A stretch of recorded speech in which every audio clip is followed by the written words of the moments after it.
You ready? I've been ready. What are we waiting for?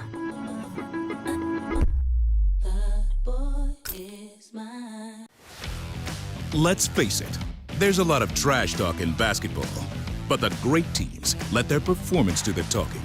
Like Ford F-150 with Pro Power on board, a class-exclusive industry-first feature that turns your truck into a mobile generator and leaves the competition speechless. Ford F-150, official truck of the Grizzlies. Greatness starts here at your Mid-South Ford dealer. Class is full-size pickups under 8,500 pounds, GVWR.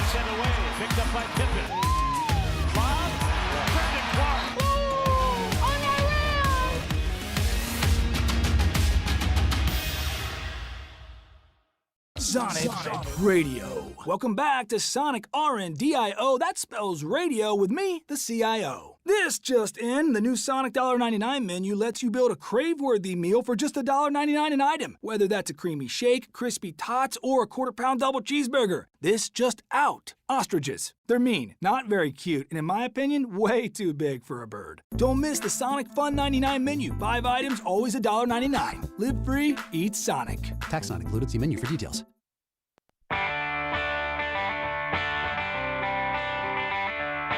Live from the Built Ford Tough studio at FedEx Forum, it's the Gary Parrish Show, presented by Ortho South, on YouTube at Grind City Media and the official Grind City Media app. Now, here's your host, Gary Parrish.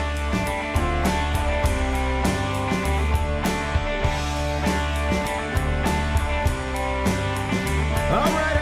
My name is Gary Parrish. I'm speaking to you from the Built Ford Tough studio, FedEx Forum, downtown Memphis. Bennett Doyle over there producing the program. Glad he's with me. Glad you're with me. Hope you're getting through the day best you can. Well, Daddy lost most everything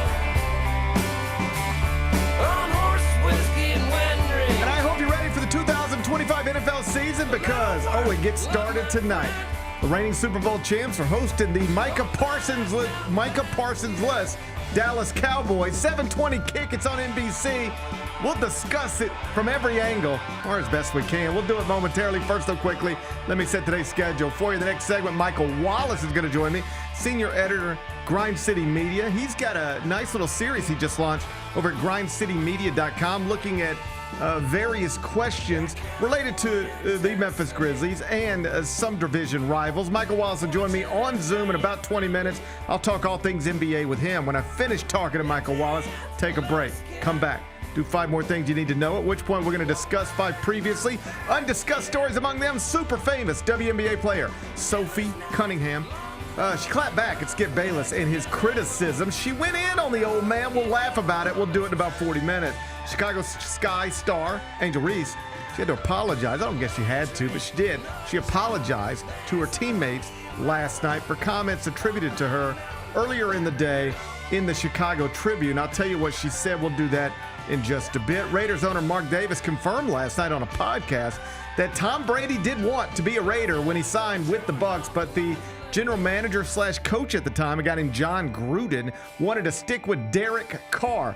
Podcasts are making all the headlines these days. We'll discuss that situation. We'll do it a little later on in the show. Big 12 Commissioner Brett Yormark and the league's athletic directors reportedly had a 40-minute phone call with Dave Portnoy yesterday in an attempt to lure Barstool Sports and himself to Big 12 campuses starting as early as this upcoming weekend. Interesting development in sports media. We'll discuss that in the third segment. And a rough development for the playoff-bound Boston Red Sox. Rookie phenom Roman Anthony has been diagnosed with a left oblique strain that's expected to cost him at least the rest of the regular season. I'll tell you what manager Alex Cora said about it We'll do it during a segment we call 5 More Things You Need to Know. Then we'll eventually do GP's Carryout and we'll call it a day. So that's the rundown. We got a lot to get to, but I did want to start in the NFL because glory, glory, hallelujah, the 2025 NFL season, it's finally here. Things get underway tonight. It's Cowboys at Eagles, 7:20 kick. It'll be on NBC. That is not America's most watched network, but it's a pretty good one. It's not the most watched, but it's a pretty good one. Big Bet Bennett, this must feel like Christmas for you. I know how much you care about the National Football League. Let's do it on a scale of 1 to 7.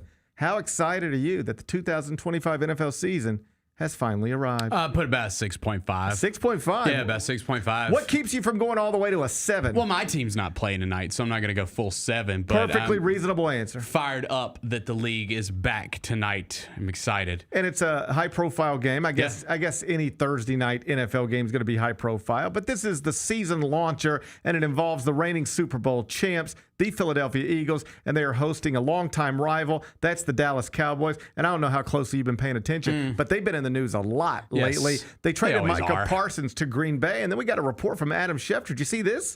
Adam Schefter? He said, guess who was trying to trade for Micah Parsons before the Green Bay Packers actually did trade for Micah Parsons? You know what Adam Schefter said? I believe he said the Philadelphia Eagles. He said the Philadelphia Eagles picked up that phone call, and they said, hey, Micah Parsons seems to hate you. You don't seem to want to pay Micah Parsons. It sounds like you guys are headed for divorce. We'll take him. You know, I mean, I know we're the Super Bowl champs, and that suggests maybe we don't need to get any better, but maybe we'll take arguably the best defensive player in the world and put him on our roster. And Jerry Jones reportedly, he said, no, we can't do that. We will trade one of the best defensive players of all time. We will do that in his prime. Somebody who has recorded at least 12 sacks in his first 4 seasons, only the second man to ever do that in the NFL. The first one being, of course, Reggie White. We will trade that guy. Whether you think it's stupid or not, we're going to trade that guy. But we can't send it to a division rival. Can't do that. Does that kind of thing matter to you? It still send them to an NFC rival. Like a team that has been a historical rival of yours and an NFC contender, Super Bowl contender. Let me ask it this way. If the Titans had Micah Parsons or the equivalent of Micah Parsons, and man, I hope that happens for you someday. And then he just, jumped on social media and was like, I hate the Titans and I never want to play for the Titans again. And so it was just like, they're going to trade him. Would it matter to you if they traded him to a division rival or not? Does that even factor into the conversation? Yes, it does absolutely, matter. because the A.J. Brown trade was like one of the biggest gut punches that the Titans have never recovered from. Now, he went to the NFC, went to the Eagles, but if they would have traded him to the Texans, bro, it would have been like catastrophic. I mean, people would have canceled their season tickets. It would have gotten that bad. You can't do it. No, you can't do it. See, this is one where I have a blind spot because that doesn't register with me, but I know it registers with most. I know that's a real thing, but if the Mets were going to make a big trade, they had to get off of somebody for whatever reason, and they traded him to, division rival Atlanta, I would be mostly interested in what did we get back?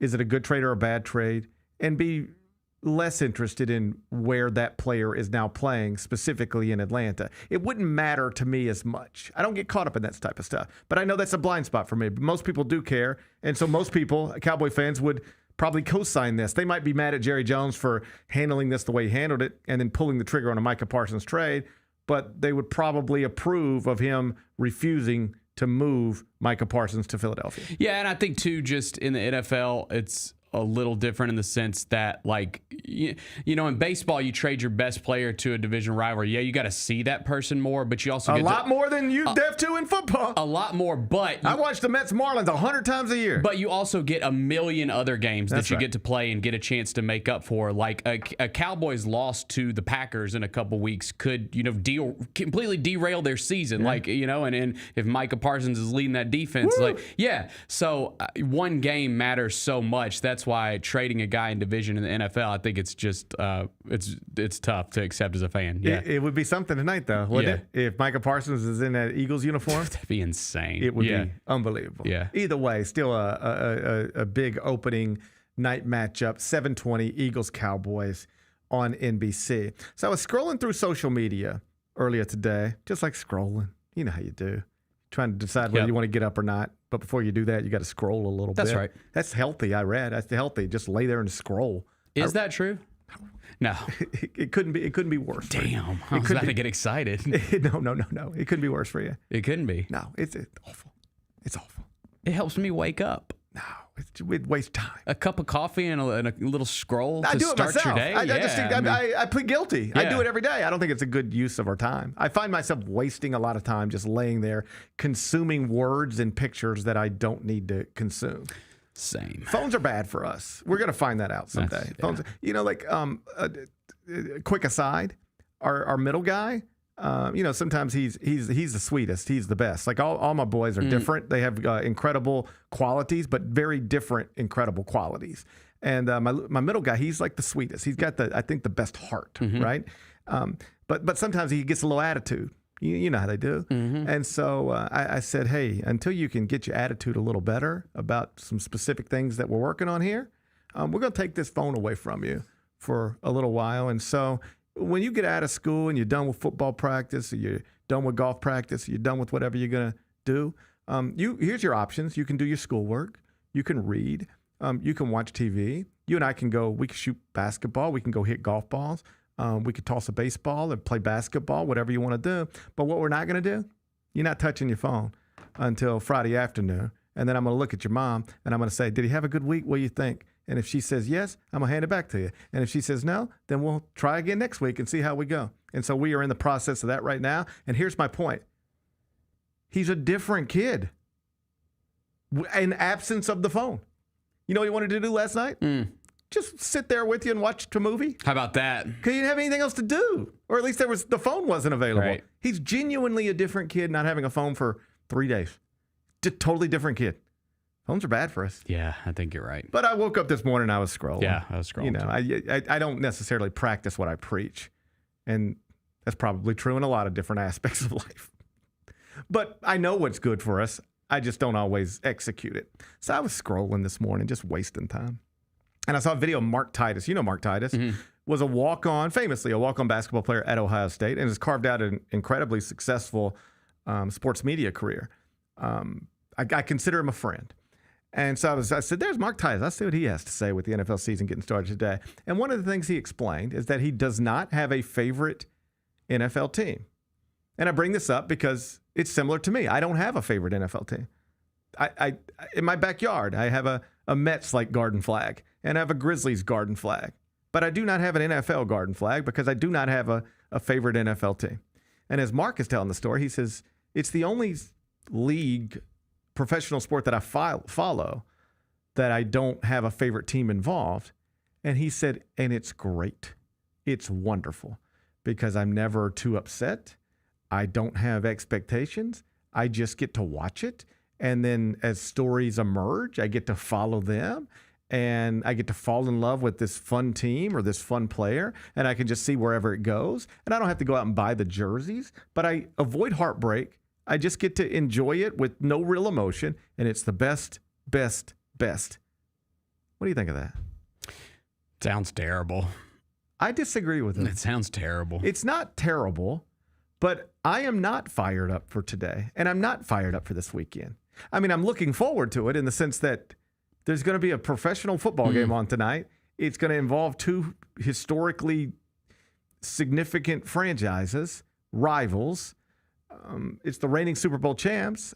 I can't wait to see what happens. I'll have it on. I can't wait to pour a drink and turn it on. It'll be a fun Thursday night at my house, I hope. But I'd be more excited if the Mets were playing the Phillies tonight. Because I might get mad, but I might get happy. I like to feel things. In the absence of not having a favorite team, I don't feel anything when I watch the NFL. I enjoy it, but I don't feel anything. So, and I know we're in college football country, got passionate fan bases.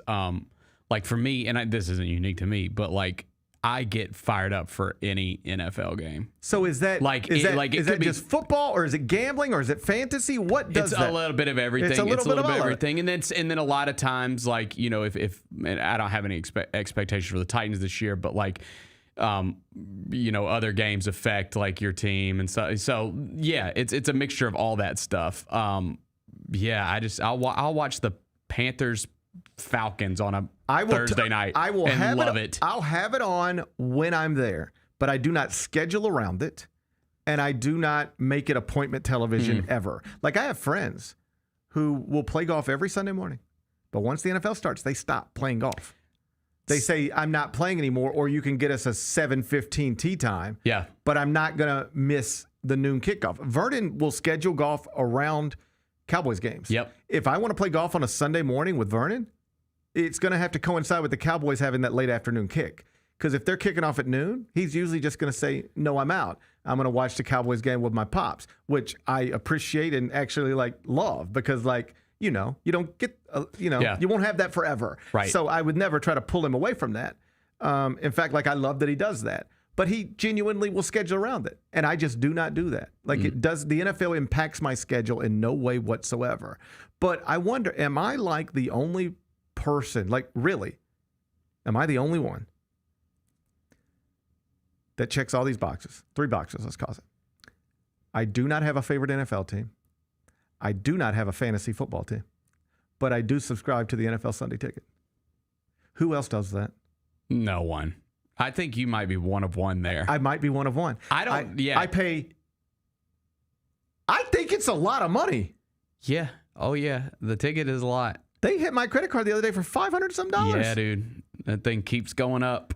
I remember when it used to be not $500. No, that thing keeps going up. The league's popular. I got a charge for $500, and I was like, what is this? It said YT 534. And I was like, YT? And then I pieced that together. Yeah. I was like, what if my kid's done?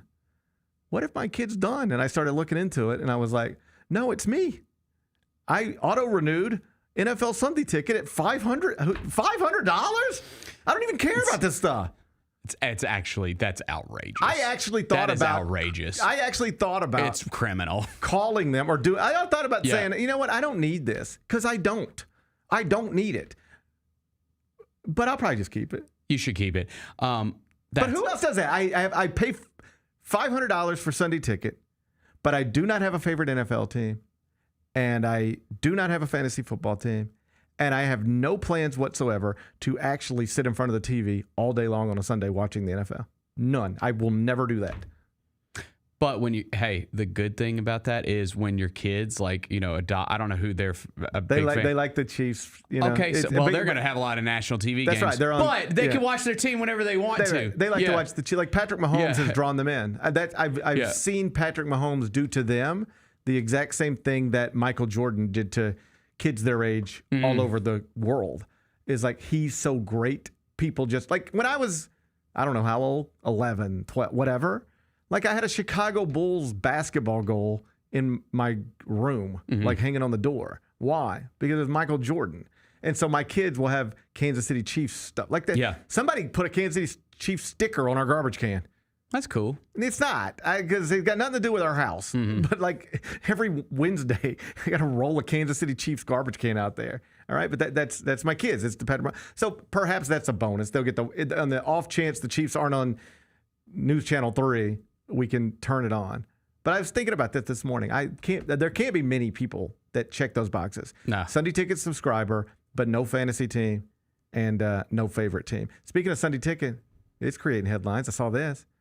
They said it's no longer commercial free. Red Zone's no longer Red Zone, I'm sorry. Yep. Red Zone, another thing I've never watched. I don't turn it on. So that is I know that some people roll. Dude, that's actually BS. Okay. You're mad. No, we have to shame them into getting rid of that. Go ahead. That's your solo right there. That's your solo camera right there. If you that want has to talk already to them, started online. That's your solo right there. Yes. You can talk to them. No, we have to shame them into not doing this because it's BS. You know why? Because you pay a premium for the commercial-free Red Zone. I'm paying extra for this, dude. You can't just say, oh, now you get a bunch. I'm paying for no commercials. I'm paying for no commercials. They said you're Take them out. They said you're not paying for no commercials. When Scott Hansen opens that microphone, everyone knows he says, get ready for how many hours of commercial-free football. He's going to have to get in the prompter and change his text. He's going to have to get into prompter and rewrite. No, that's total BS. I'm glad they're getting a lot of backlash for this. Netflix used to say no commercials. Now you turn on Raw, commercials everywhere. Yeah. You know what? I saw Apple TV Plus. They said you used to pay $9.99. Next month we're going to start charging you $12.99. What are you going to do about it? Mm-hmm. That's what they say. All these streaming services. Yeah. They say, hey, we're just going to change the rules. What are you going to do about it? The first time I ever bought DAZN, I was an annual subscriber to DAZN, and it was, I think, because they told me I could get all the Canelo fights for free. And I said, well, even if he just fights once or twice a year, that's probably worth $100, and then I'll have everything else that comes with it. I guess I'm going to subscribe to DAZN. And next thing I know, I'm a subscriber to DAZN, and they're saying, hey, if you want to watch Canelo, it's going to cost you another $80. Mm-hmm. I said, what? So I finally said, I'm not putting up with this, not from DAZN. You ain't Netflix. You ain't Apple TV Plus. You ain't even Peacock. I ain't putting up with this from you, but I do put up with it from everywhere else, and that's what they do. They change the Sunday ticket price. We say, okay, I guess. What else? What are we going to do about it? Yeah. And they're raising Apple TV Plus right now, and we say, okay, Apple TV Plus says, we're going to charge you $12.99. It's $3 more starting next month. What are you going to do about it? And I say, I don't know. I kind of like stick. I think I'll just pay $12.99 now. And Netflix does it all the time. Mm-hmm. Netflix says, no commercials. And they say, we're going to do some commercials. What are you going to do about it? So Sunday Ticket, Red Zone, they all do the same thing. What are you going to do about it? Okay, Red Zone now has commercials. What are you going to do about it? No, it's total BS. What are you going to do about it? Well, I did see that a lot of people have canceled. What are you going to do about it? I'm not going to cancel yet. I'm not going to cancel yet, but I'm upset. I can tell. I'm upset. You're getting a little red. I can tell. Well, okay. Here's the thing, though, is it will be different if they like cut to a commercial and it's just full screen commercials. Yeah, they're not going to do that. I think that you will still get your NFL football in a box. It's going to be like when you're watching a golf tournament and they go to commercials over here and they still got the golf in the little side box and you can still see what's happening. I can work with that. They do this in wrestling sometimes. I can work with that. That's going to be the baby step. I can work with that. That's how they're going to ease you into this. And then you're going to look up in 2 years. Nah, bro. And it's going to be 5-minute commercial breaks. Full screen is unacceptable. Full screen commercial is unacceptable. What are you going to do about it? Don't you dare. I might cancel. You're not going to do nothing about it. I might cancel. They know you won't do nothing about it. Look at you. You're an American man with a beard. You ain't doing nothing about it. You ain't doing it. I do like Red Zone quite a bit. You got a beard. You ain't getting rid of your Red Zone. And ain't no man with a beard ever got rid of Red Zone. I think that's probably accurate. Now I dual screen it. When football season rolls around, it's dual screen in my household. Like I got a little TV that fits perfectly on the shelf under the TV that's mounted on the wall. Okay. Yeah, so we for sure sometimes quad screens. I'll bust out the iPad. We got an even smaller TV. Like we get wild. Okay. My condolences to your wife. So because I did see when this Red Zone discourse was happening yesterday, there's a lot of people being like, you don't even like football if you watch only Red Zone because you only see the touchdowns. That's what right? I say. I want to watch a football game. I'm a football watcher. I'm not a highlight watcher. You sound like a highlight watcher. I'm a football watcher. No, I full screen the game, whatever game I want, usually Titans, and smaller screen gets Red Zone. I'm a football watcher. I'm a football watcher too. I don't need the highlights. I love ball. I watch football. I could enjoy a good 3 and out as much as I can enjoy a 37-yard touchdown. Don't mess with your fans. That commercial stuff is BS. What are you gonna do about it? Someone's gonna do something, and I'll be standing right behind them with my picket sign. You sound like you're about 2 minutes away from yelling "Free Luigi." No, I'm just it's lame. It's lame. You pay a premium for no commercials. Hey, you preaching to the choir. I got a $500 charge on my credit card from YouTube. I don't even know what's going on. I don't even know what's happening. I was trying to blame my kids. Yeah, right. Michael Wallace is up next. Yeah. How did they sell you on Memphis? Well, really just I was really looking at the success that Memphis had, something I wanted to be a part of, and then the reputation Coach Silverfield and Coach Cramsey had as an OC, the things that he was able to do with Seth and the things that he's done in his career. I felt like that's something I wanted to be a part of, and I felt myself being able to excel in his offense. And also, I looked at the weapons around and everybody that I was going to be playing it with. The Chris Vernon Show, live on weekdays at noon on YouTube at Grind City Media and the official Grind City Media app.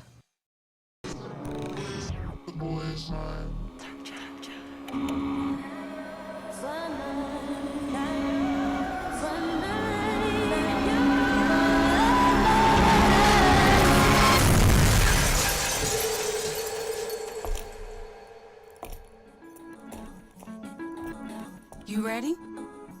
I've been ready. What are we waiting for?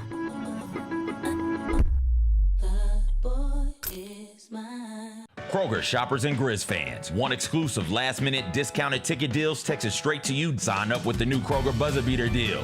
Fans can sign up by texting Grizz to 636-479 or visit your local Kroger store in the Delta Division and scan the QR code. By signing up, you agree to receive recurring automated promotional and personalized marketing text messages from the Memphis Grizzlies. Consent is not a condition of any purchase. Message frequency varies. Message and data rates may apply.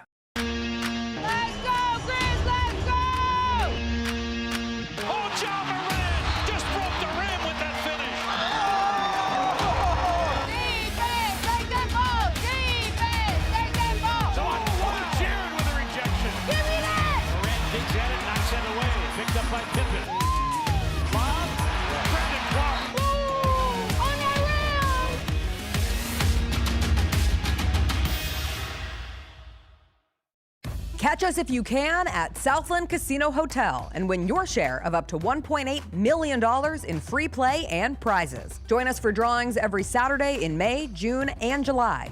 Each month, over 900 winners will take home free play or drive off in a new car or motorcycle. Be there for all 6 grand finale drawings and try to catch us if you can, only at Southland Casino Hotel. Must be 21 up. Play responsibly. For help quitting, call 800-522-4700.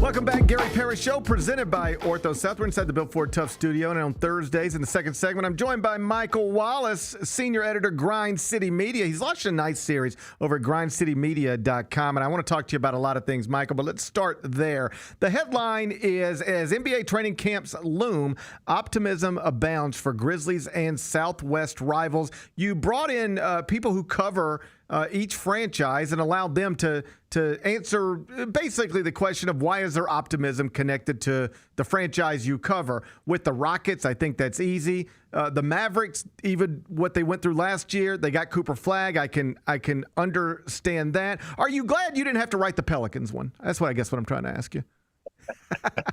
Yeah, man, that Pelicans one is really tough. But if there's reason for optimism there, man, you got to say, because it can't get any worse, right? For those guys, the way they've been. It's a new year under Joe Dumars running the franchise now. And then you got to figure that at some point, Zion Williamson's talent will kick in and sustain them for a season. So that's the one dud right there. That's the redheaded stepchild of the division. But otherwise, man, you have, just look at Texas by itself. Those 3 teams make that division as compelling as any in the NBA going into training camps. There's no question. In Dallas, because of the presence of Cooper Flagg, I know what happened with Luka really put that franchise in a bad place. But they got lucky. They got Cooper Flagg. There's reasons to be optimistic there. The Rockets, that's obvious. Kevin Durant is now in town. The Spurs, outside of the Thunder, probably have the best future, at least on paper, of perhaps any franchise in the entire NBA. The Pelicans are the Pelicans. Sell me on the Grizzlies. As you write, there's optimism here, but it's measured optimism because Desmond Bane was moved to Orlando, and though there are some good pieces that came back, and we are excited about the rookies, there is no player on the Grizzlies roster that can match what Desmond Bane did. In other words, for the sake of the conversation, if we're going to call Desmond Bane last season or in recent years the Grizzlies' third best player, whoever the Grizzlies' third best player is right now is probably not the equivalent of Desmond Bane. That's why the optimism is a little measured. But talk me into it. Where are we at with training camp, as you know, just around the corner? Yeah, it is just around the corner, man. Media Day is at the end of September, and the first practice in training camp is right afterwards. So, we're here, man. As much as, it seemed like this offseason kind of dragged along, we're just a couple of weeks away from seeing this thing kick into high gear. But, for the Grizzlies, to me, it all starts and ends with Jaren Jackson Jr. and Ja Morant. Through 6 years, it was always, hey, this team is on the rise, it's on the come, it's young and up and coming. They're fine in the West, and people have fun with that. But now, really, you've dialed this roster back down to efficiently put everything around the arms and in the arms and in the hands of Ja Morant and Jaren Jackson Jr. And they have to be able to stay healthy. They have to be able to produce at all-star plus level, if not all NBA levels. And if they can't do it, then that tells you that you have to maybe go in a different direction, or even further in the direction that you started to go into with sort of unloading Desmond Bane and figuring out how you're going to build for the present and the future. So this really, if there's optimism, it's time right now. Both of these guys are sort of mid-career. They're no longer the young and surprising and scrappy dudes anymore. They're expected to produce at the kind of level that they're getting paid. And it starts and stops, as I said, with Jaren Jackson Jr. and Ja Morant. So if you're going to be optimistic with the Grizzlies, you're going all in. You're putting all your chips in the middle of the table, saying that these are our guys and we trust that they can still get us through. You and I and a lot of different people have had some interesting conversations over the past couple of weeks after the Daily Memphian reported that the Grizzlies and the city of Memphis are still working on a deal to try to extend the lease inside FedEx Forum. And one of the sticking points is the state of the downtown neighborhood. Obviously, I think that's important. Clearly, the Grizzlies believe that's important. When you talk to fans, they will cite that as among the reasons maybe they don't come to games as often as they otherwise would. You also hear about ticket prices. There's a lot of factors. But even if expectations are a little tempered right now, I could argue, I think, that the pressure has been ratcheted up, that the stakes are pretty high, because include everything I just said, I really do think the most important thing, if we want this place to succeed and we want that building to look the way it needs to look and feel the way it needs to feel, the most important thing is what you just touched on. Those two guys have to be available and the team has to be good. That's the top priority. The other stuff can work itself out, but the most important thing is the team's got to be good and those two guys have to be on the court a lot. Yeah. I mean, because the fan base has trusted in the process, to borrow a term from Philadelphia. Yeah. Daryl Morey and those guys, and they've trusted, okay, well, you drafted Jaren Jackson Jr., you hired Taylor Jenkins, then you drafted Ja Morant, and you got lucky in that draft to get the number 2 overall pick. And then you've been building. You've had a couple of 50-win seasons. You talked about the promise, and you're right around the corner. Zach Kleiman, the GM and president, talked about the championship North Star, and that this team is being built to bring a championship to Memphis with this core. And now this core has kind of been, siphoned off a little bit, just a little bit. And now it's like, okay, you look, all of those issues that you raised, if the Grizzlies are winning, if they're one of the best teams in the West, after the first month of the season and going into the holiday break, then guess what? That building is going to be rocking. It's going to be live. It's going to be nearly sold out, if not sold out. And people are going to love and trust that they're going to buy their ticket, walk into the arena, and see Ja Morant in uniform out there playing and Jaren Jackson Jr. out there playing. Now, here's the problem, though. They've only averaged about 30 games a season together on the court. You play 82, right? So that math doesn't work historically. That has to change right now. And if the Grizzlies take care of that part, I do think that, all of those, at least some of those other factors will take care of themselves. I totally agree with what you just said. Yeah, if you go back, and it's a little bit apples to oranges, but I think this makes sense. Think about when Memphis football was rocking and rolling in the last year under Mike Norvell. We had College Game Day here, and then like 50,000 people filled what was at the time the Liberty Bowl Memorial Stadium. The Liberty Bowl was considered a dump at the time. We're redoing parts of it, but at the time it was considered not great. It's not in a great part of town, but the team was exciting. The team was good. All the other stuff got pushed to the side. We're going there to watch this team. I think that's a bit of evidence that suggests if the product, it's not to suggest the other stuff doesn't matter. I did lots of shows on it over the past couple of weeks. But the other stuff becomes secondary if the star players are playing like stars and the team is actually accomplished. We both agree with that. Yeah, no question. And I mean, as you were saying that, I was thinking of other examples around the NBA. Like the Palace in Auburn Hills wasn't an easy place to get to, right, back in the day. But when Detroit was rocking and rolling, people got there. It was literally nothing else around the Palace of Auburn Hills. And now they moved back downtown, in Detroit. So that's an example of, if you win, they'll come. And if you're relevant, they'll stay, right? And so, great example right there. When you talked about the Memphis Tigers and Liberty Bowl Stadium and, Simmons Bank next stadium now. I mean, we're just in an economic time right now, though, where spending money to leave your home and load up your family is going to be, number one, costly. Then you got to battle parking. Then you have to figure the time that you're going to spend getting into the stadium traffic-wise and coming out of the stadium traffic-wise. And you're doing all of this at a time where TV networks are making it easier, maybe a little more expensive, as you guys talked about in the segment, but easier and more enjoyable to watch these same games from the comforts of your own home at far less prices, right? So you're up against the dynamic has shifted in terms of how fans experience and want to experience their sports. So you have to go above and beyond as a product to make sure that you're giving them something exclusive that they can't, feel or experience anywhere else. And winning takes care of that, especially when you have a player like Ja Morant, who's one of the most mesmerizing players that we've seen come through the league in a long time. Elsewhere in the NBA, we got a massive headline yesterday connected to the Clippers and Kawhi Leonard. Pablo Torre, on his podcast, reported with a lot of documents that, at least he believes, there's evidence to support the idea that the Clippers played a role in Kawhi Leonard getting a no-show job contract for $28 million. The Clippers have released a statement saying Steve Ballmer had nothing to do with this, no knowledge of this. The truth is the Clippers were a victim of fraud by this company, not trying to circumvent the salary cap with this company. What did you make of what you heard, what you read? Let's just stop there for a second. It's a huge story. What'd you make of it? Hey, I'm still trying to sort through the pieces, man, because it seems like this story is tweaking and evolving every single hour now, right? It's like, okay, our first response was this. Now this came out, and now we got to respond back to this.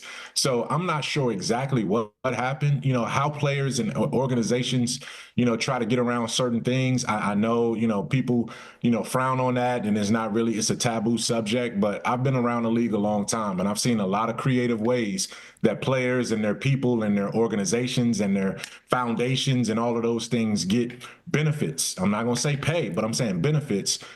In addition to having that player come to your franchise and come to your market. So I don't know enough yet to not trust what Steve Ballmer and the Clippers are saying. If you're going to do that, though, this is setting you up for another one of these. Adam Silver is going to have, if what's being portrayed by Pablo Torre is absolutely true, this is going to be one of those things where it's going to be a seismic reaction to how things are. You're going to really have to come down hard because you got to protect the integrity of the league. If we're seeing random guys get kicked out and banned for life for betting and all of that kind of stuff, something like this, if it's true, it's totally egregious, and it spits in the face of your system that you tried to establish. We know that there are ways to do it, but for it to get exposed like that, man, it's alarming. So there's a level of burden that has to be met here, and I'm not, you're innocent until proven otherwise in this case. And I just hope for the league's sake that this gets resolved and understood and moved on from, because it's not an easy story to digest. We're starting to get details connected to the 2026 NBA All-Star Game. It's been reported yesterday that, and we've known this for a little while, it's going to be USA versus the world. The new twist is that it's going to be 3 teams, 3 All-Star teams, USA, and World, and they will play a round-robin tournament. Is this going to work? I think it's going to work because it's different. And I think anytime you load up the world, then you're playing for a different level of pride. And that's why all of these guys right now, with less than a month before training camps, have been playing in Eurobasket because they want to show up and play for their nation, for their country, and all of those kind of things over in Europe. And now when you put them all together, to me personally, I think you can put together a world team in the NBA that will beat a team of NBA All-Stars from America. I think the world, in a short roster, in an 8 to 10 to 12 player roster, has, if not caught up, then maybe has surpassed, what we're playing with right now. Now, granted, LeBron and Steph and Kevin Durant, those guys are at the end of their careers right now. But when you talk about the prime and the younger guys, the world is going to be competitive in this thing. And I think at least it's going to be compelling for the first year. We'll see how it works out. But if those guys do play, if the world plays and wants to, really, really take some pride in it, it's going to be really intriguing. I want to see how it works out. Last thing before I get you out of here, there was a report last night that Ben Simmons, the former #1 high school player former number 1 overall pick, or at least a lottery pick, is contemplating retirement, despite the fact that NBA franchises are interested in him. What a weird career he's had. It feels like it's never gotten anywhere it was supposed to go. That he's always been less interested than you would like somebody as talented as him in actually becoming the great basketball player people thought he could become. Just what do you make of the Ben Simmons career and the fact that it might be over? He's still not even 30 years old. Yeah, you talked about it. I mean, yes, he was the number 1 overall pick, right? He was the second part of the process that was supposed to complete the Joel Embiid, duo that was going to take Philadelphia to the promised land. And they were supposed to be the Moses Malone, Dr. J, new version of that. And it never worked out. And Ben Simmons, and he was one of the first guys that the red flags were there at LSU, and you remember all of them. Right? I mean, this guy was supposed to be the most gifted player that we've seen at that size, the next Magic Johnson and all of them, and he couldn't even get LSU to the NCAA tournament. Right? I was always mind boggled by how, as great as he was supposed to be, it never really impacted winning. And so that was the first red flag. Then the next red flag was before the NIL movement came into fruition. There was speculation about, Clutch and Rich Paul hiring his sister with the agency. And we talk about circumventing with Kawhi. This was done with Ben Simmons, a decade or so ago. So, it's been one of those things where it's one thing after another, and then the injuries piled up. And I still think that he's a gifted basketball player. I always felt that way. It was just unfortunate that, for whatever reason, mentally, I think there were some psychological issues with his confidence, his ability to be coached up.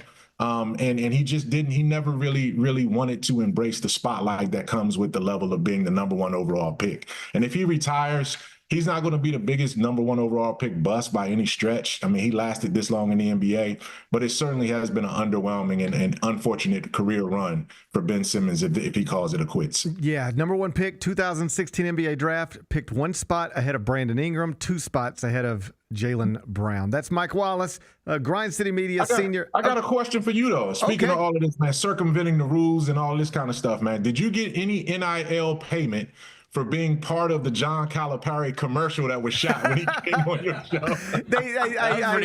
I guess I'd signed something that cleared my name, image, and likeness to be used by the University of Arkansas. No, I saw that, and I was just happy to be involved. They did me a favor and honestly, like John did me a favor by coming up here. He had 1 million people pulling him a lot of different ways. Had 50 people waiting for him at Blue City, and he came up here and spent about 40 minutes with me. So whatever they wanted to use, they could use. I was just happy they made it happen. In all seriousness, I don't think John Calipari will sit down on camera with anybody for 35 minutes again the rest of the season. That was a unique thing. So I saw the same video. I appreciated them doing it. I'm not going to charge them for it. Free of charge. They can have it.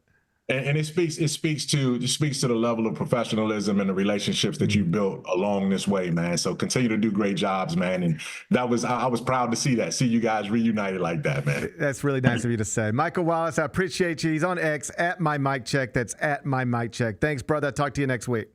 All right. Bye-bye. The Ben Simmons thing is interesting because it's never felt like he's wanted to really be a basketball player. Man, it's just so he seems like one of those guys who's great, immensely talented, but has never loved it. Never loved it. It's just I can't remember what year it was now because it all kind of blends together, but he was so awesome for that quick period of time with Joel Embiid, and then they got to the postseason.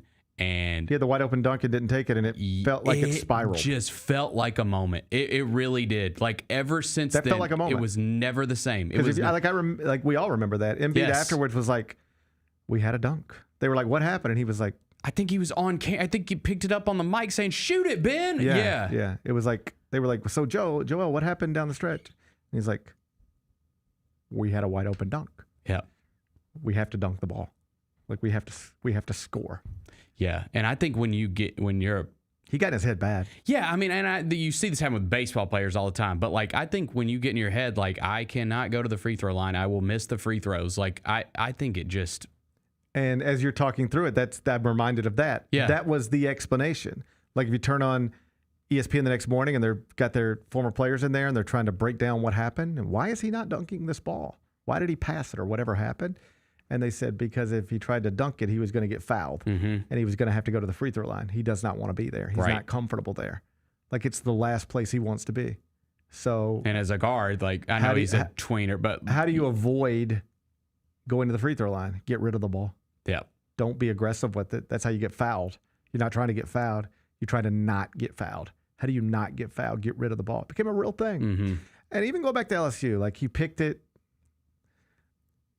You know, somebody close with him got hired there. We went there for that reason.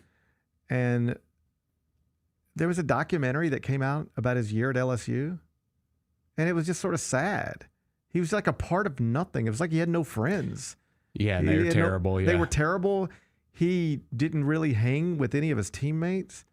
Like, you hear this sometimes in the pre-draft process. You talk to, I've done this just because sometimes somebody who works in a front office will think I know somebody. It might be able to offer some insight into this player. Like, I've had franchises call me about Memphis players, and I'll tell them, like, I spend the whole winter in New York City. I'm not really around the Memphis players like I used to be. Like, I don't know PJ Haggerty like that. Like, the way I can walk in FedEx Forum and see Jeremy Hunt and Sean Williams and those guys, and like literally like hug them and be good to see you, and like we would recognize each other and know each other for the rest of our lives. Like, I won't be able to walk into FedEx Forum 20 years from now and do that with PJ Haggerty or whoever. I'm not around them like that. But every once in a while, somebody would call and be like, hey, what do you know about PJ Haggerty or something? But a lot of times they want to know, it's not the basketball stuff. They can see the basketball stuff. It's like, who's he friends with? Trae Young, I remember NBA people asking me this. Do you know, because I'd written a story maybe about their AAU team, their grassroots team, because Trae Young, I think, played grassroots basketball with Michael Porter Jr., and they were awesome on that team together.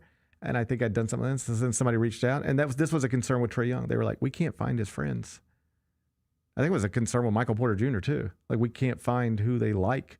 They don't seem to have friends and like close friends, and you know, they don't even seem to have a dog that they love. Like, it seems kind of isolated, and that's not a good sign. It's that type of stuff and there was always those kind of questions around Ben Simmons, and he's never really been able to shake them, and now reportedly contemplating retirement, even though if he wanted an NBA job, there are franchises that would hire him. On the Kawhi Leonard thing, this is like, Pablo's starting to get some pushback here. It's not like everybody's just confirming what he wrote and being like, oh man, the Clippers cheated. The Clippers have denied it, and there are other people who have come out and been like, I don't know if this makes sense, the way you're portraying it. Mark Cuban came out and defended Steve Ballmer. But how do you accept this? Do you accept this? Mark Cuban said, I don't believe Steve Ballmer did this because it's a stupid thing to do, and he's not this stupid.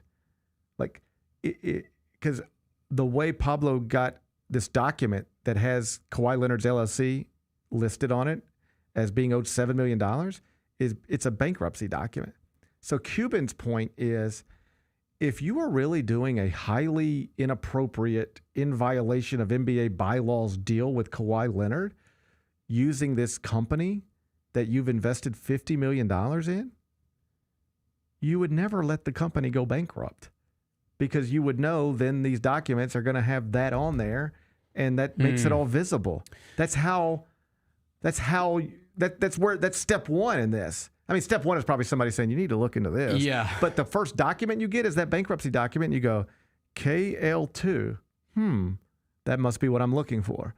Cuban's point was, Steve Ballmer's not an idiot. He knows if this goes to bankruptcy, he's one of the richest men in the world. He knows if this goes to bankruptcy, there's some documents that could become problematic. If it doesn't go into bankruptcy, those documents don't become public documents that Pablo Torre or anybody else can get.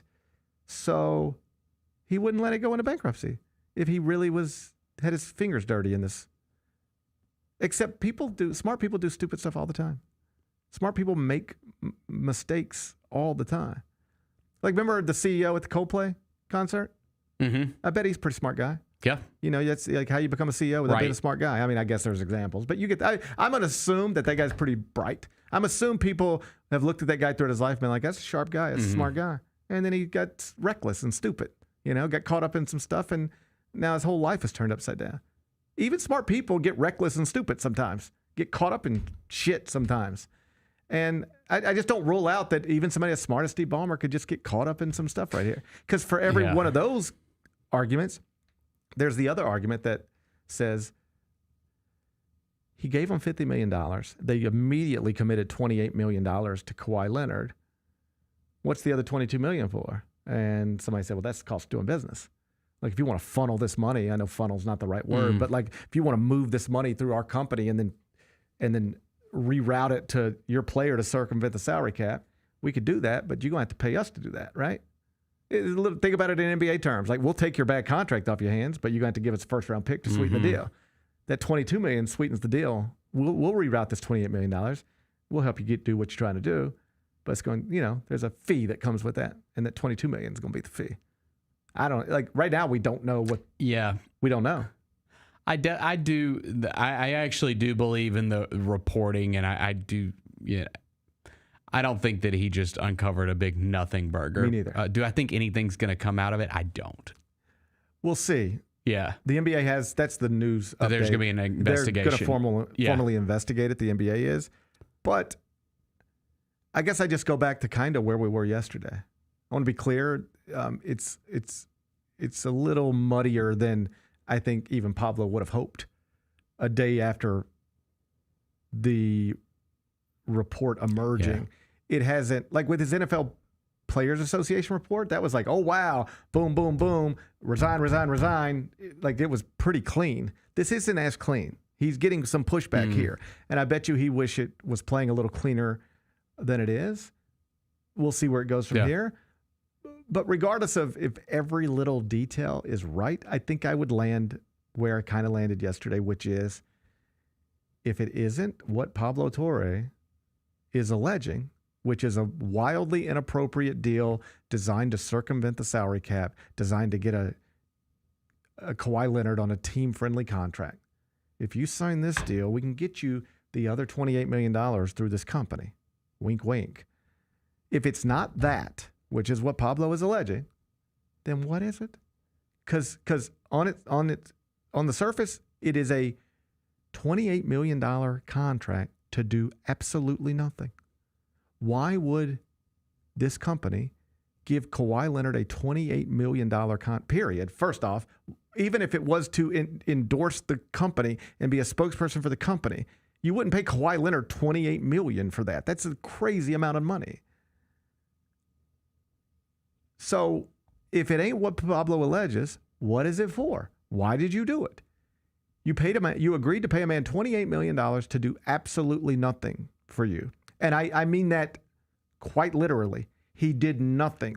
He never tweeted. He never retweeted. He never signed an autograph. He never appeared in a commercial. He never mentioned this company. He never did anything for this company. No public appearances, no nothing. Anything like when Ja Morant signs a deal with Nike, Nike says, for these millions of dollars we're going to give you, here is what we expect of you. Yep. This is what you're going to have to do to be in alignment with your contract.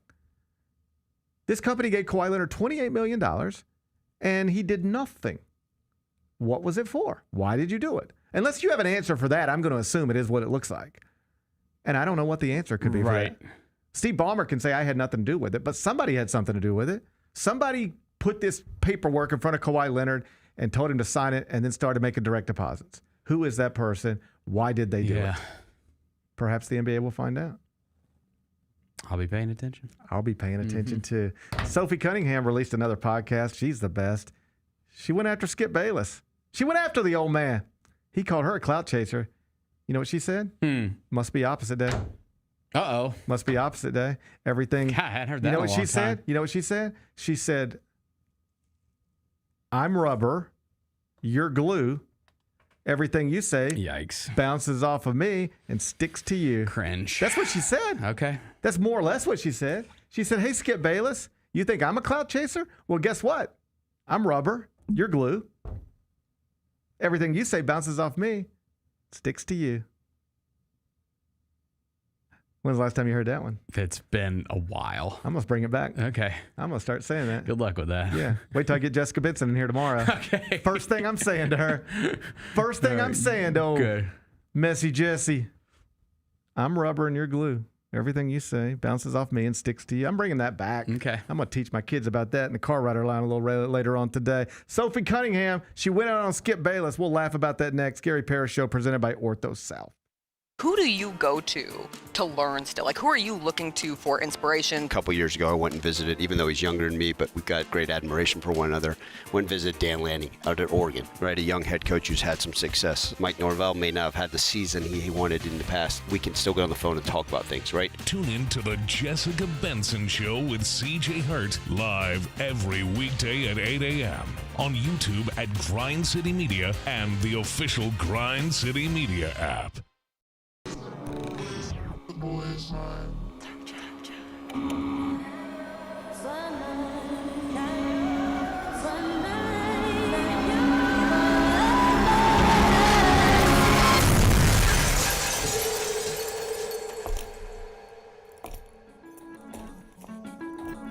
You ready? I've been ready. What are we waiting for?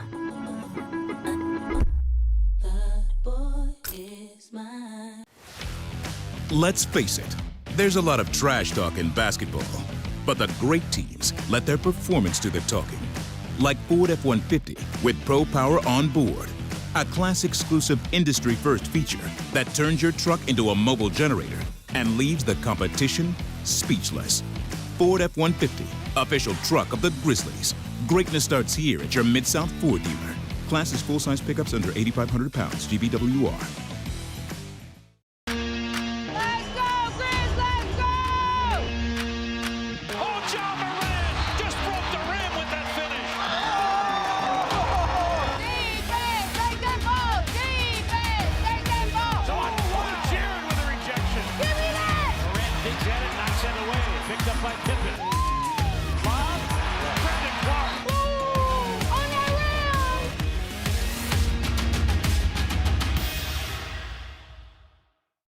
Catch us if you can at Southland Casino Hotel and win your share of up to $1.8 million in free play and prizes. Join us for drawings every Saturday in May, June, and July. Each month, over 900 winners will take home free play or drive off in a new car or motorcycle. Be there for all 6 grand finale drawings and try to catch us if you can, only at Southland Casino Hotel. Must be 21 up. Play responsibly. For help quitting, call 800-522-4700.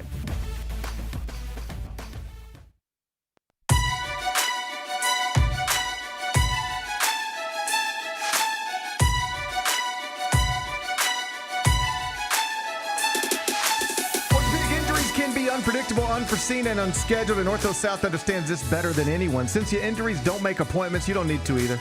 That's because Ortho South welcomes walk-ins during the weekdays, in the evenings, and even on Saturdays. So next time an unforeseen injury makes an unscheduled appearance in your life, visit orthosouth.org to find your nearest urgent care location. Just walk in, and Ortho South will take care of everything, especially you. Learn more at orthosouth.org. That's orthosouth at orthosouth.org. Now I got 5 more things you need to know. Number 1. Indiana Fever star Sophie Cunningham is making headlines again with her podcast. She's good at that, isn't she? Yeah. She went in on Skip Bayless this time. You know Skip Bayless? I do know Skip, yes. He used to remember his work, yes. Yeah, he used to talk on TV. Now I think he tweets a lot. Often about LeBron James, I gather. Yeah. So he went in last week, I guess, on a little video, about 8 minutes long. And he was really upset with Sophie Cunningham. Let's stop there for a second. We're doing a show here. So I talk about Sophie Cunningham for 8 minutes or 80. Mm-hmm. But the idea that you would just be like, turn my camera on, I got to talk for 8 minutes about Sophie Cunningham right now and get it out to the world, seems wild to me.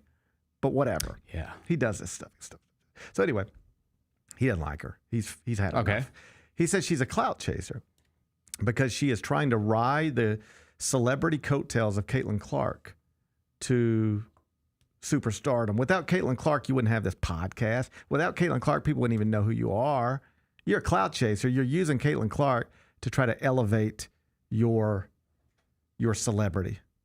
Let's stop here. Does Skip Bayless have a point? I mean, she's in the WNBA. She's already kind of a celebrity in her own right. You didn't know who she was last year? I did too know who Sophie Cunningham was last year. You could have picked Sophie Cunningham out of a lineup last year. I mean, dude, She's a beautiful woman. Like Sophie, yes. Okay. Like, I think you should put a recognizable star. Yeah. Okay. Then let me take you off the spot and put me on it. Uh-huh.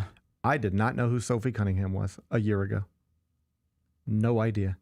You could have asked me on any day, who is Sophie Cunningham? And I would have said, I don't know. Casual. You could have shown me you could have shown me a picture and said, who is this? And I said, I don't know, but she have Instagram? I'll look at that. She is a beautiful woman. But I would not have known who that was. And now everybody knows who she is. She is incredibly famous now. Yeah. And it is a byproduct of Caitlin Clark, but I don't think it's fair to call her a clout chaser. I don't think she's chasing anything. She's been in the WNBA for 7 years. That's what I'm saying, yeah. She's been around for a while. Here's what I actually think happened. I don't think she intended to become famous, to use Caitlin Clark to become famous. I think she became famous because she's just in Caitlin Clark's orbit. That's how people become famous. You get in a famous person's orbit, and then people have to look at you, and then they start paying attention. Sophie Cunningham, I don't even know. I'm assuming she's looked roughly like this her entire time she's been in the WNBA. Like on the night she was drafted, were people excited about that? I don't know anything about her until this year. That's what I'm trying to tell you. And now everybody knows everything about her. But I don't think she's... Here's what I gather from reading. She's much different than she was a year ago or 2 years ago or 3 years ago. It's just more people are exposed to her because of, yes, who she plays with. But it's not like she's done anything intentional. She's also one of the most outspoken players in the league. Like she's everywhere, yeah. Nobody cared what she said before. She didn't have a podcast 2 months ago. This is all new and a byproduct of Caitlin Clark. But the thing that Skip Bayless gets wrong is to act like she's clout chasing as opposed to this is just what happens when you are interesting, compelling, and in the orbit of another famous person. You know what it's kind of like? I think I know who what do you think of Draymond? Well, no, but yeah, I mean, he's certainly more famous than he's going to have an incredible television career when he retires because he won championships with the Warriors, in part because he played with Steph Curry. I got that. Kevin Durant, too. Klay Thompson. Draymond is super famous. Everyone knows who Draymond Green is, but would they have if it wouldn't have started with Steph? No, yeah. Here's what I actually mean. Because Draymond was, he was at Michigan State, All-American level guy. He was I knew Draymond Green.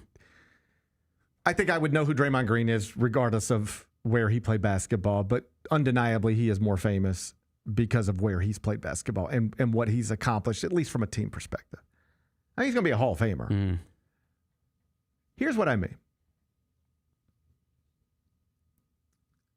Sophie Cunningham, best I can tell, has more or less looked the same way, talked the same way, played the same way for much of her career. This is who she is. I just was not aware of it. Just like there's a Division II quarterback who's probably awesome somewhere. I don't know nothing about it. It just never makes it to my world. All right? But then she becomes a part of a world where we're all looking at that world. We're all paying attention to it. And then she has the scuffle in the middle of a game. It goes viral. And it's not just any scuffle. It's a scuffle on behalf of Caitlin Clark.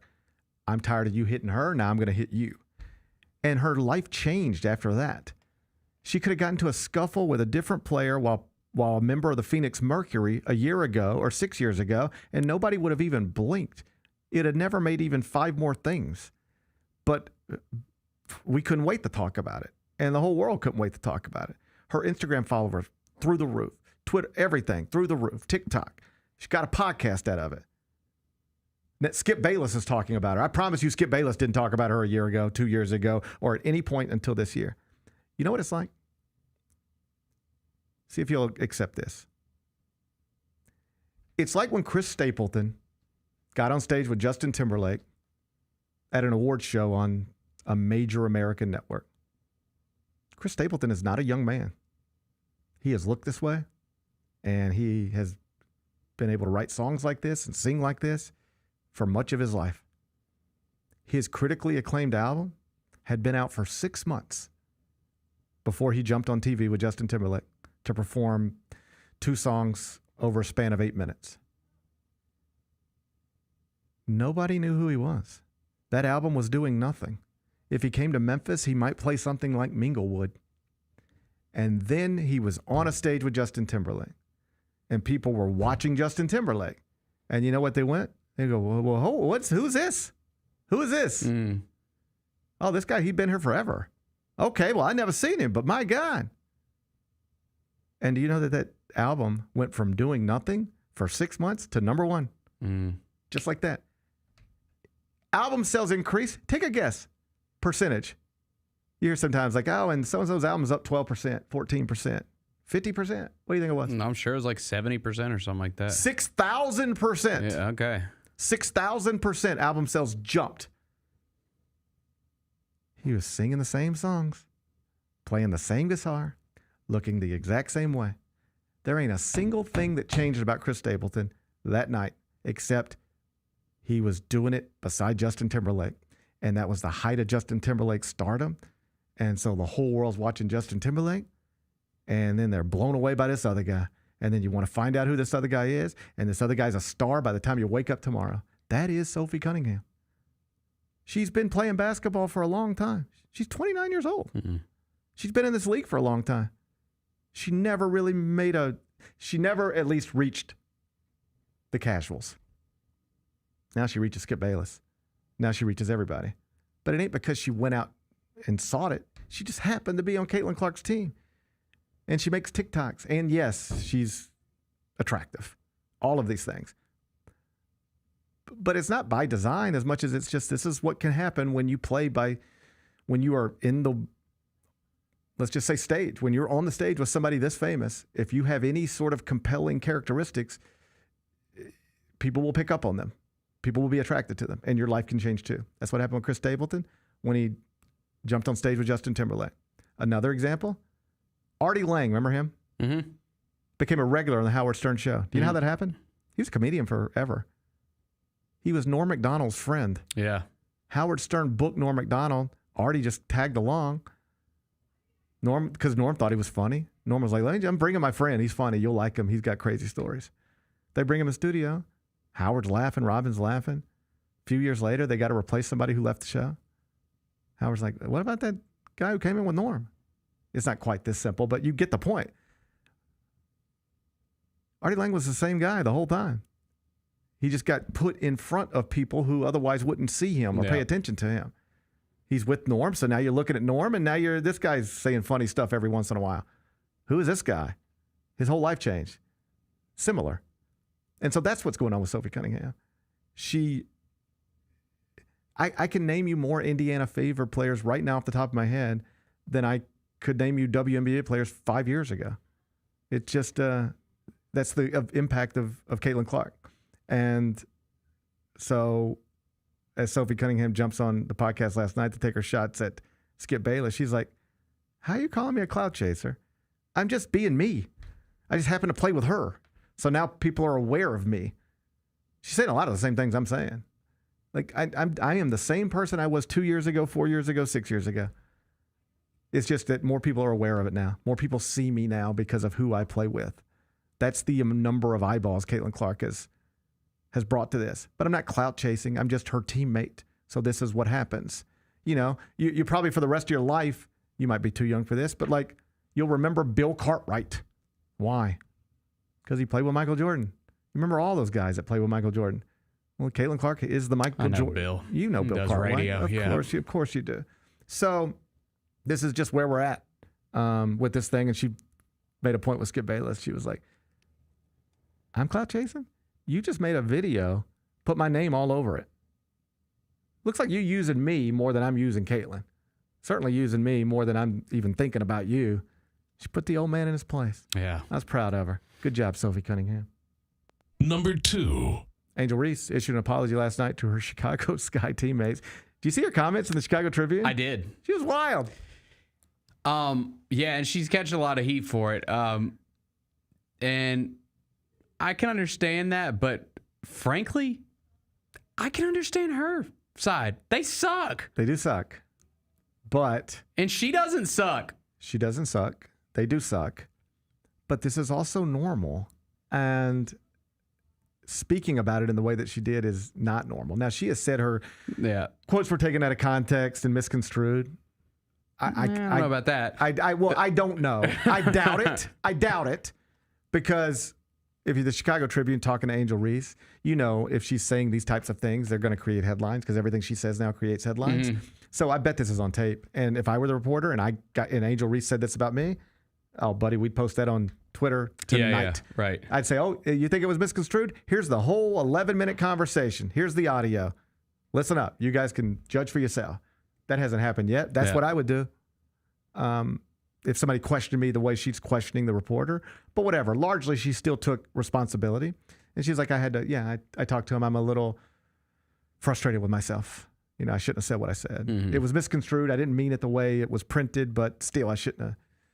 I messed up, which I can appreciate. She's a young woman with a big spotlight, and you're going to mess up sometimes. And I think she's still adjusting to all this, man. You could argue her life has changed more over the past few years than even Caitlin Clark's has. For sure. And like, it's like you said, everything she says is polarizing. And I can understand people rolling their eyes at it, but like, dude, I've seen this a million times in sports, and it doesn't get blown up like this does. Like, let me think. You don't see this where, I'll give you an example. In the NFL last season, it didn't hardly made any headlines. Josh Jacobs, star running back for the Green Bay Packers, they asked him what they need to do to get better next season. He was like, "We got to get a star receiver in here." I'm sure that receiver room didn't want to hear that. Yeah. Like, but nobody blinked at it. Like, it's, you know, you do see this stuff a lot, but again, when she says something, it's polarizing. Yeah. When it's Angel, it's different. Yeah, it is. Just like, this is the level of star. She's a star. Mm-hmm. We can argue about how big of a star she is and how great of a player she is, but there is no debating she is a star. She is super famous. And so you just can't. Like, for people who don't know, like she was expressed frustration with the losing and was like, and questioned the approach of the franchise. Like, why are we trying to rehab a 36-year-old coming off an ACL tear? Well, the 36-year-old coming off an ACL tear read that quote and was like, what the? What? Yeah, right, you know? Right. And then it was like, you know, and we've got these guards, but I'm not sure if either one of them is good enough. One of them's our former teammate. They were from college. Yeah, Haley Van Lith. Yeah. Like, and she might be right about every bit of it. Yeah. But like, you say that, and then you got to walk in the room, right? You say that, and then you got to walk in the room and look around. Yeah. And everybody's looking at you. It's tough. And that's why most people don't say stuff like that, because it can get flipped around on you pretty quickly. But but to her credit, she took responsibility and apologized. And, you know, I'll give her credit for that. I do understand the frustration, though. I don't think you handle it this way as a professional, but I understand it. Most of these women, most athletes, not all, but most who are as talented as she is, have done nothing but win their whole lives. They've been the best player or one of the best players on their team their whole lives, and they've largely won. I mean, she won a national championship in college. And then you become a professional. It's everything you've dreamed of, except you lose it every night. I remember when Brad Stevens came through here as the Celtics coach first year.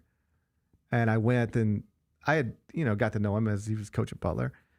And it was like middle of the season when the Celtics came here. I don't remember when it was. I just remember him saying something close to this. Like, how's it going?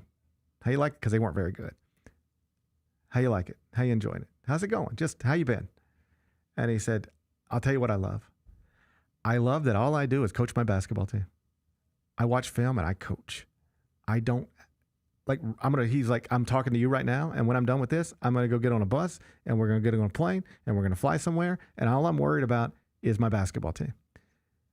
If I were a college coach, I'd have to talk to you, but then I'd have to go sit in my office and talk to recruits and their families for the next hour and a half. And then I have to get up tomorrow morning, and I might have to go meet a booster for breakfast, and I don't have to do any of that anymore. All I do is watch film and coach basketball. I love that.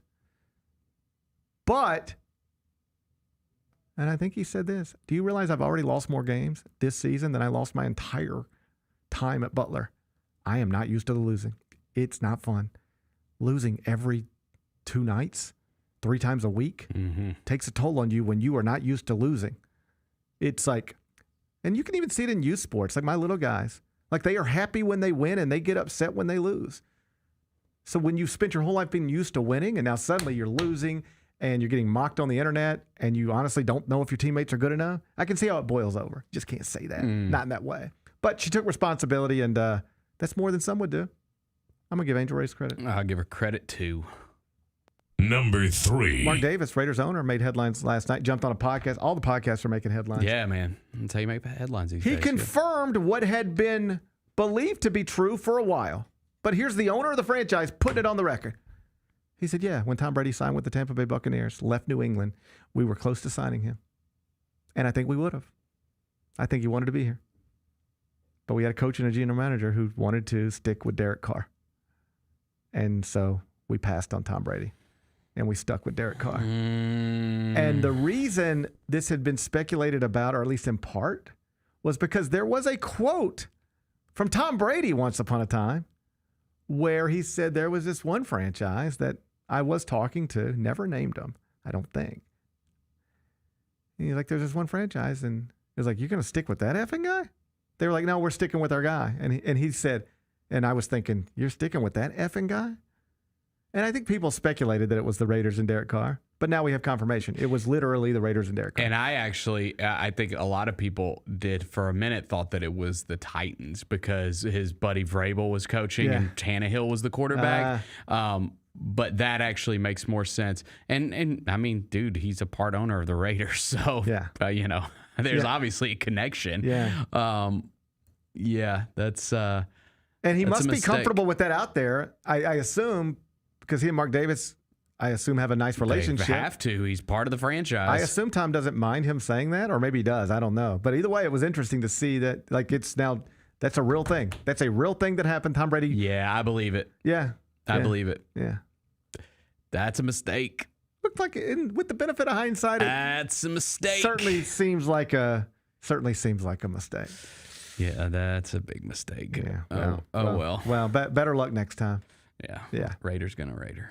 Number 4. Big 12, reportedly, Ross Dellinger, Yahoo Sports, reportedly met with Dave Portnoy yesterday for 40 minutes.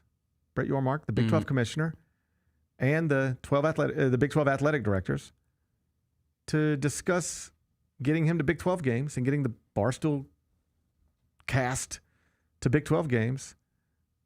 And more or less the pitch being, it appears, hey, if the Big Ten and Fox are going to try to muzzle you in some way, not put you on the field, not make you the most prominent thing, well, if you're not happy with that, maybe we got opportunities for you in the Big 12. What do you think of that? I mean, frankly, I think it's probably pretty smart on their part. Because the thing is like I'm not excluding the new Fox deal. They've done stuff before. I know they have in college basketball where they did like a Barstool invitational thing, and it was like Arizona or Arizona State and somebody playing each other, and they make it a way bigger deal than it is. Like it was a early season college basketball game that nobody gives a crap about, right? Well, everybody. Focused on game day this past weekend because of Lee Corso, and it set all sorts of records. Yeah. The Big Noon Kickoff did like 3.5 million people too, and like set its own records in various ways. Most viewed ever, yeah. Outside of Ohio State Michigan game and that kind of thing. For an opener, I believe. Yeah. But yeah, I mean, they clearly can elevate like a Iowa State Oklahoma State game bigger than it would be just off the two brands. Those guys move needles, man. You can like them or not like them. You can be annoyed by them or not. Think that it's the proper direction of our country or not. Y'all can debate it. Yeah. They move needles. And it's a viewership business. And if we have gotten to it, but it hasn't always been to this degree. But we talked about this recently. We have gone from a place in time where networks told Barstool, you can't be with us. ESPN literally fired those guys after one show. Said, we can't be in business with you. You're too, can't be in business with you. We've gone from that to 2 of the 4 power conferences are trying to be in business with them. And oh, by the way, look who else the Big 12 is in business with, WWE. We talked about that's that. Right. That's right. God, I forgot about that. So you can see Brett Yormark, like entertainment guy. He's not a college background. He's a professional sports guy. Man. He understands the pool and brand of Barstool and the pool and brand of WWE. And they're both problematic to some people, companies, but they have loyal followings that are there consistently. Yep. And the Big 12 has already roped in WWE to do like Friday SmackDowns in Big 12 locations the night before games. And now they're trying to get Barstool there too. Yeah, people clown on him some, like you see it, Brett Yormark, but I don't think you can deny he tries to find ways to be creative with his league. Like, he is not one of those commissioner that's just sitting there saying, "Hey, we're the Big 12. Like, we're huge." You know, he's trying things. He's trying things. Yeah, and I respect it. I have an idea. Huh? What if the University of Memphis used some of that $200 million that it's secured in sponsorships and other things to try to get into the Big 12? Use it to get a deal with Barstool, then go back to the Big 12 and say, "Hey, we're not only going to bring you a top 25 basketball program and a top 25 football program. We'll bring you Barstool."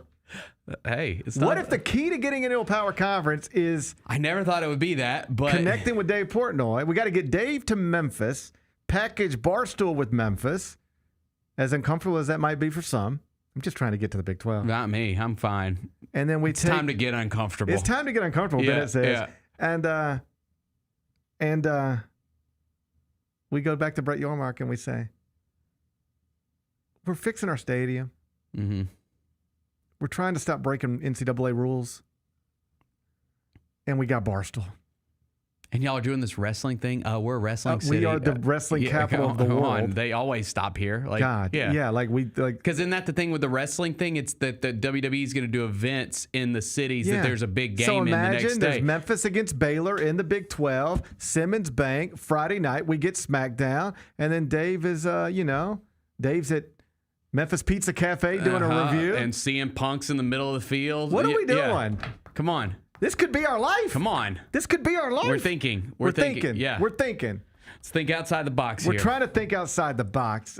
If nothing else for Dave, it's just leverage. You can take it back to the Big Ten and to Fox and be like, "Hey, they really want to use me in a prominent way. You guys sure you don't want to use it?" It's awesome for him. He's going to be able to use it for leverage, get more money, get more responsibilities. This is anytime you got 2 big entities both trying to get you, that's about the best position you can be in from a negotiating perspective. So congratulations to Dave and all those people at Barstool. More big things seem to be happening for them. Number 5. Rough development for the Boston Red Sox. Roman Anthony, their rookie sensation. We talked about him a few weeks ago. He had the big home run against the Yankees at Yankee Stadium. Yeah. 21 years old. Alex Bregman was like, Alex Bregman, who might be in the Hall of Fame someday, was like, "I'd never seen a young player like this. We're trying to figure out what he's not excellent at. He's amazing. Just everything about him, the way he carries himself. Like, all he cares about is baseball, and I don't know why he's not going to be an all-time great." Right. Oblique strain. Damn. Imaging confirmed it, and they believe he's out for the rest of the regular season. Oof. It's like a 6 to 8 week thing. It sounds like nothing. Like, oh, he strained his oblique. It'll be nothing. No, it's 6 to 8 weeks is the normal timetable for this level of injury. And they're not even talking about trying to bring him back before the playoffs. Like, the manager, Alex Cora, he said, "I just told him to think about game 1 of the ALCS," which you're not even guaranteed to get there, obviously. Right. They're probably headed for the wild card. Of course. So if you're a wild card team, you're not even supposed to catching the Blue Jays. So it's possible. No, you're probably not, particularly not with this injury. So you are probably going to be a wild card team. They could. But AL East has gotten tight. Yeah. They could, but they probably won't. They could, but they probably won't. Right. So you're probably a wild card team. If you're a wild card team, you're not going to get to the ALCS, barring an upset somewhere. Mm-hmm. So it's possible we've seen the last of Roman Anthony for the 2025 season. Damn. I don't like it for baseball. Like, I don't want the Reds to get into the postseason because it might come at the expense of the Mets because they're both chasing wild cards. But like, it would be cool to have Ellie De La Cruz in the playoffs. Yeah, that's true. And it would be cool to have Roman Anthony in the playoffs. But at this point, unless the Red Sox go further than most people expect them to go, we might not see him again till 2026. Be back with GP's Carryout. Why are you dressed like that, CJ? What the hell is wrong with you? CJ, can you do some high knees? Is that a towel he has tucked in his shorts? Why are we allowing this? It's a towel. Why are we allowing this? Tune in to the Jessica Benson Show with CJ Hurt live every weekday at 8 a.m. on YouTube at Grind City Media and the official Grind City Media app.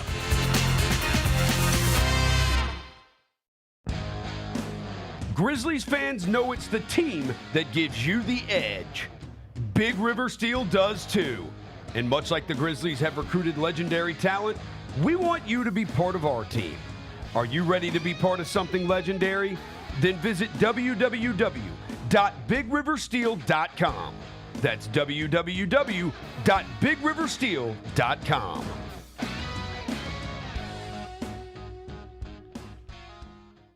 Kroger shoppers and Grizz fans. Want exclusive last-minute discounted ticket deals texted straight to you? Sign up with the new Kroger Buzzer Beater deal.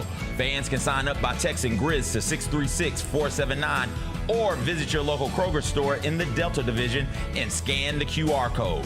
By signing up, you agree to receive recurring automated promotional and personalized marketing text messages from the Memphis Grizzlies. Consent is not a condition of any purchase. Message frequency varies. Message and data rates may apply. How did they sell you on Memphis? I was really looking at the success that Memphis had, something I wanted to be a part of, and then the reputation Coach Silverfield and Coach Cramsey had as an OC, the things that he was able to do with Seth and the things that he's done in his career. I felt like that's something I wanted to be a part of, and I felt myself being able to excel in his offense. And also, I looked at the weapons around and everybody that I was going to be playing it with. The Chris Vernon Show, live on weekdays at noon on YouTube at Grind City Media and the official Grind City Media app. Sonic Radio. Welcome back to Sonic RNDIO. That spells radio with me, the CIO. This just in, the new Sonic $1.99 menu lets you build a crave-worthy meal for just $1.99 an item. Whether that's a creamy shake, crispy tots, or a quarter-pound double cheeseburger. This just out. Ostriches. They're mean, not very cute, and in my opinion, way too big for a bird. Don't miss the Sonic Fun 99 menu. 5 items, always $1.99. Live free, eat Sonic. Tax not included. See menu for details.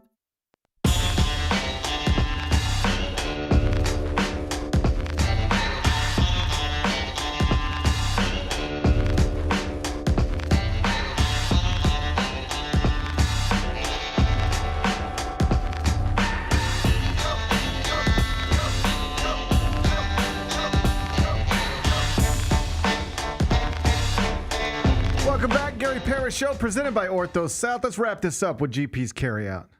It's time for GP's Carryout. One final segment filled with stuff to take with you. It's not everything you need to know, but it's most of it. What did we miss today? Can I hit you with some breaking news? What's going on? The Mets are calling up another rookie pitcher. Okay. Yikes. This is incredible. Like I mean, I get it worked, but they brought up 2 and they both been amazing. So it's like, let's do another one. Calm down a little bit. Brandon Sproat is coming up to make his MLB debut on Sunday against the Reds. Yeah. The Mets might go to the playoffs, and their top 3 pitchers will be dudes who weren't even in the major leagues in July. I don't love that. I'm fired up. Yeah. I'm fired up. That Nolan might backfire, McClain, bro. Jonah Tong, man, I'm fired up.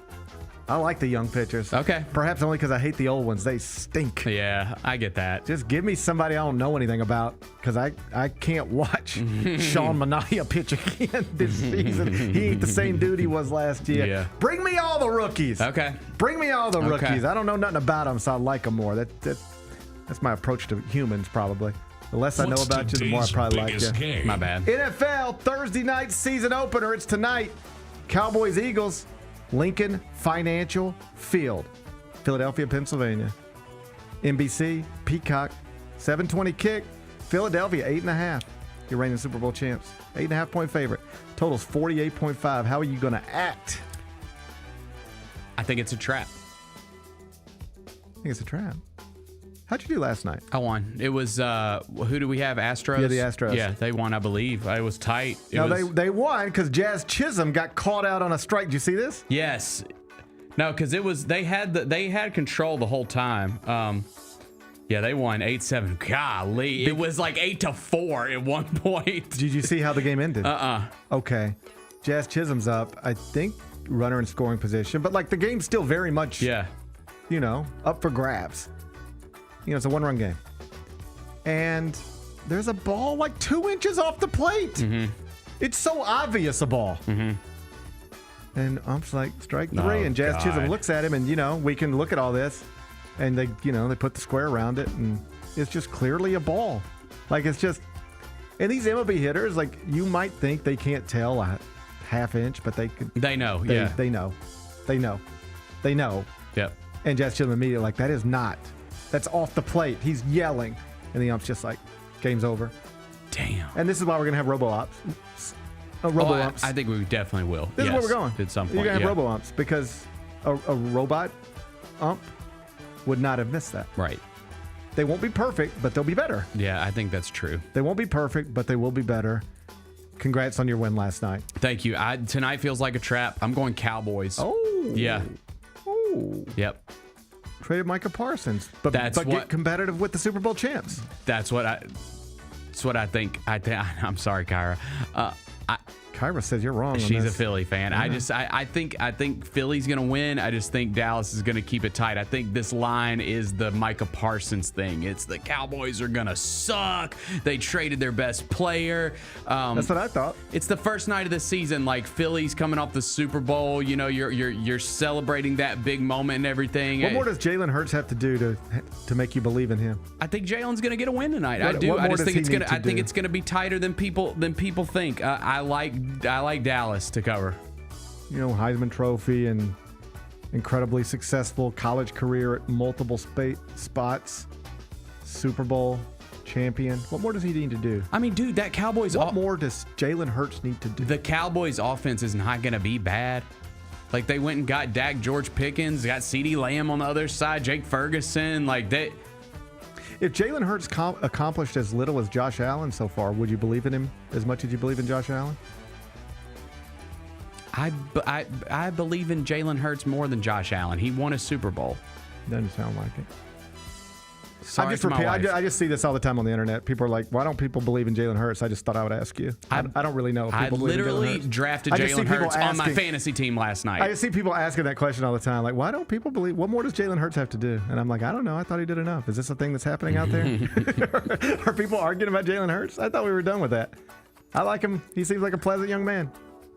Cowboys to cover. Bennett said take the Cowboys plus 8.5, but all right, let's see how it goes. What are we watching on TV? Can I interest you in the paper? Oh, I don't know. What? No. I can't interest you in the paper. I'm seeing bad reviews. Oh no. Yeah. I hadn't even looked at the reviews yet. We'll see, man. I just don't. I think that The Office, man. This is the paper. This is Greg Daniels. It's an Office. It's an Office spinoff. 85% approval on the tomato meter, which isn't good for television. Television, you have to be in the 90s to be good. That's what I've learned about the tomato meter. Thank God you're not a teacher. Is television is skewed. Like all the good shows are in the upper 90s always. 85 is actually not as good as you might think for the tomato meter. I'm just saying. I stand corrected then. Yeah, I know. I definitely will watch because I'm curious about it. Like I loved The Office. I think the last couple of seasons of The Office weren't very good, but man, I think the first 4 seasons of The Office are like some of the greatest TV ever. Funniest show. I just think that maybe that was like lightning in a bottle at the time. I don't know if you can recapture that in this day. The Office was not a hit immediately. No, it took forever. It took. They almost got canceled. Yes. Yeah. Yeah. And then it took off. Yeah. You know what it was too? I was listening to somebody talk about this from the show. DVD sales for some reason, like that people like went out and bought like the box sets and it got like caught like a second life because of that. I think I owned. I own it. Yeah. I know you own it. Yeah. I think there was a time when I owned the Office box set. Yeah. Because I remember giving it, like Jeff Calkins was like, I want to watch it. Everybody talks about The Office. I want to watch it. And I gave it to him. I was like, here's season 1. Go watch season 1. Right. And he couldn't watch. He said it was too uncomfortable for him. Oh, yeah. He didn't like that. He didn't like the uncomfortable of it. Well, I was excited about the paper. The entire season dropped today. I'm going to watch. It's on Peacock. It's the whole thing. They dropped the whole season. I don't like that. I'll watch it. I mean, I think it looks like a pretty good cast. The returning person from The Office is Oscar. He's back as Oscar in the show. So that's the connection there. So we'll see. We'll see. I was excited. You've ruined my it. expectations are tempered. You've ruined my excitement. Yeah. You've ripped away my excitement. I was really excited. Now I'm not so much. Yeah. All right. We'll give it a try. We'll give it a shot. What's the best thing we've read? I didn't know it was like that. I didn't know you had to be in the 90s on TV. You got to be in the 90s. That's what I've learned. Like if you're a good show, you got to be in the 90s on the tomato meter. That's the threshold. Yeah. That's tough. Tom Pernelli over at CBSSports.com has like a Big Ten column and sort of promoted it this way. It's a nice tease. He said, what if I told you Ohio State just had its worst offensive performance of the Ryan Day era and still beat the #1 team in the country? That's wild. There are some data points that suggest it was really the worst offensive performance of the Ryan Day era at Ohio State, and it was still good enough to beat the #1 team in the country, led by, at the time at least, the Heisman Trophy. Yeah, that would scare me if I was a Big Ten fan that's not an Ohio State fan. Yeah. They didn't even play well. Right. On that side of the ball, at least. Now, some of that has something to do with Texas, I'm certain. Sure. But that defense was...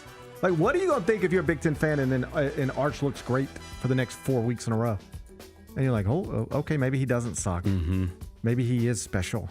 Because right now you're getting all the other side. Yeah. Oh, like I saw Ryan Clark on TV. Like, well, you know, Arch isn't a generational talent.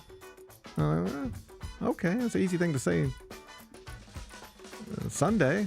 I don't know why you couldn't say it Friday, you know? But we're there now. Oh, he's not even ranked among the top. Like, there's somebody updated their top 50 quarterbacks in college football, and they didn't even put him in the top 50. He went from #1 to not even in the top 50. Woo! But what if you find out he actually is good, and it's just that Ohio State defense is that's scary. A monster.